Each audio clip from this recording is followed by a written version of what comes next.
What up, friends and fam? Welcome back to the channel. If not, welcome for the first time. Please remember to like, share, subscribe, help your boy out. I'm trying to grow the channel. If you have never been here before, I do random videos, I do funny videos, we do mukbang videos with my buddies and we eat random foods. I do review videos, I do car, truck, detailing videos, whatever videos come to mind, that's what I do. Today's gonna be a little bit different. Now, I have myself a personal, it's a 2017 GMC Sierra 1500, a 5.3 liter. Now, I have had this for probably 7 or 8 months or so, and I used to be a General Motors service advisor, so I have seen this a lot from the 2014 to the 2018, the GMC Sierras and the Chevy Silverados. It has transmission issues. Everyone, you know, if you have the vehicle, you probably know about the issues, but it has clunking issues, it has vibrating issues. From first to second gears, it has a clunk. From second to third gear, it has a clunk. From park to reverse, when you shift, it has a clunk. And, you know, and like, especially me too, I have a neighbor as well. When you're, like, say if you're going onto the highway and then driving and then coming off, and then when you're coming off to the stop, you have like a boom boom, like a hard clunk. And I was told that Range Technology, here's the part number. I was told that Range Technology makes this AFM disabler. This is the active fuel management disabler. And just to kind of break it down, the active fuel management, that is something from the 2014 and 18. I don't know about any other time or any other like vehicles, models, anything like that, but all I know is this. But the active fuel management can mess with a lot of systems. It can do with transmission issues, transmission shift. It could do stuff with the sorry, I'm having a brain fart. I'm watching this bunny jump around over here. But with the transmission issues, with lifter issues and oil consumption issues.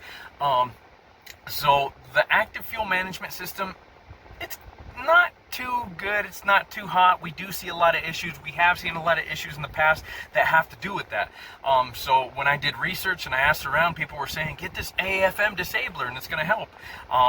And I've had it in there for 4 days, and I'm going to kind of break down how to install it, what I did, and if it's worth spending the $200. Okay, so the AFM disabler is literally this guy right here. Now, right here is where it has the different color lights. It comes in blue, red, and green. As you can see on the box, I got the blue one. I actually ordered the green one, and then the lady sent me an email when I purchased it, and she was like, well, the green is back ordered, so do you want a different color? I said, what's going to be the quickest one? She said the blue, so I got the blue. So you have options to choose from. But literally, let me show you how easy and quick it is to install. It goes into your OBD2 port. If you don't know where that is, I will show you. Before I install this, I do want to say that some people, you know, when I was doing research, when I was reading about it, some people say because when you plug this in, it blinks, I think, 2-3 times, something like that. I will show you the blinking patterns, but if you don't wait for it to blink 100% and you try starting the vehicle, it will set off a check engine light for you. It's not going to be anything like crazy or anything hard to get rid of, but it is going to be a nuisance. Just a forewarning. Saying, Phil, what are you talking about with this OBD port? I don't know what you're talking about, dude. You're speaking a foreign language to me. You see, here's the steering wheel. Now, when you come down here, you're going to have your hood release, and right next to the hood release, it's just like you're charging your phone. You're going to want to connect this to this, just like that. But now you can see once I plug it in, it's going to have different blinking patterns. So watch as I plug it in. And then it goes solid. Now, this one's going to turn off right now just because the vehicle is not on. But when you're driving, that will stay blue the whole time. And just like I was saying before, I mean, it doesn't even stick out that much either. I mean, it's nothing too crazy. You're not going to hit your leg on it. It's not going to be a nuisance. I promise you, it is super tiny. But like I said, the horror story, some people don't wait for it to fully blink, and they will try starting the vehicle, and when this is not blinked, it's blinks or whatever, that's when the check engine light can go off. Now, where we're going to be looking is right down here. But if you want to see, you know, like the V4 and the V8, if you've never done it, never paid attention to how it works, you're going to want to use these controls right here, and you're going to want to go down to where the trip. So I'm just going to hit down once, and you can see right now it's in V8.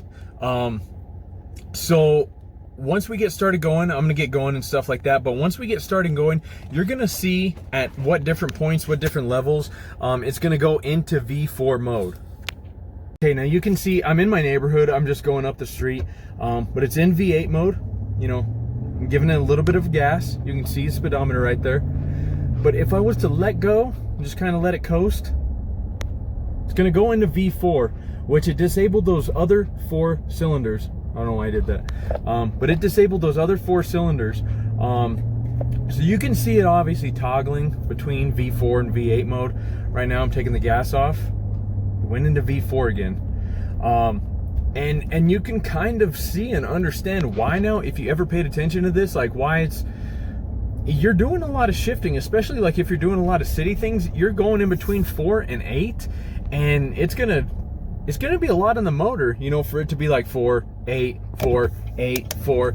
So I'm gonna show you, I'm gonna pull over right now. I'm gonna plug in the range technology, the AFM disabler, and I'm gonna show you. All right, now I just plugged it in, and now it's going to be staying in V8 the whole time. So there's no confusion, there's no like weird shifting, there's no like abling, disabling. And like I said, this is good for the V6s as well. So as you can see, I'm giving it a little bit of a gas. I'm letting go. Where usually it drops into 4 cylinders, it's staying in V8. And especially when you give it a little gas, kind of, you feel that torque. You feel like you gain that torque back. You feel like it's always going to be there, and it has that power now. So that's why I bought this, was because of the shifting. And I will say, when it comes to the transmission stuff, I will say this has 100%, it's not 100% on the transmission, but this 100% has helped my transmission shifting patterns. I have more power. I don't really care about the gas mileage, to be honest with you, but I totally see a difference. And right now I'm coasting again, and it's not dropping into the V4. I highly recommend it. So I want to give a big shout out to my boy Tommy Vexed at Bad Wolves. Whoa. You can see the Bad Wolves t-shirt, repping hard. Go look up Bad Wolves on YouTube. They're a band. Like wherever you can listen to music, go listen to Bad Wolves. I've been back and forth with Tommy Vex. Shout out to you, Tommy Vex. Huge inspiration for my life, but I'm out of here. Just had to say that real quick. I'm out of here. Conclusion, is it worth the $200? Yes. Is it easy to install? Absolutely. Is it just like a placebo and it makes you act and feel like something's happening when you're just wasting $200? No, you can actually see, hear, and feel it. I have my aftermarket exhaust. I can hear a difference in it as well. But I highly recommend, even if you don't have issues or problems or anything like that with your vehicle, I recommend doing it, because you're letting your V6 be a V6. You're letting your V8 be a V8. And, you know, like I said, I'm only speaking for the 2014 to 2018 Sierra and Silverados. I don't know about any other makes, models, years, anything like that out there. I can't speak for that, but I believe if you go onto the website, they do have different makes, models, years for, you know, doing start, stop. And then they have the AFM disabler, and they have a couple other options. If you go into the website, which I'm not even sponsored, sponsor me if you like to, but I am not sponsored by Range Technology in any way, shape, or form. I'm not getting paid. This is not a paid sponsorship. Go onto their website, see what they got. I highly recommend this, and I hope this helps someone out there. I hope someone can, you know, if you have oil consumption issues, you have transmission shifting issues, you have lifter issues, you got a knock in your motor, I hope that this can help someone out there in any way, shape, or form. If I can help one person do this, then I'm very happy with this. So please like, share, subscribe.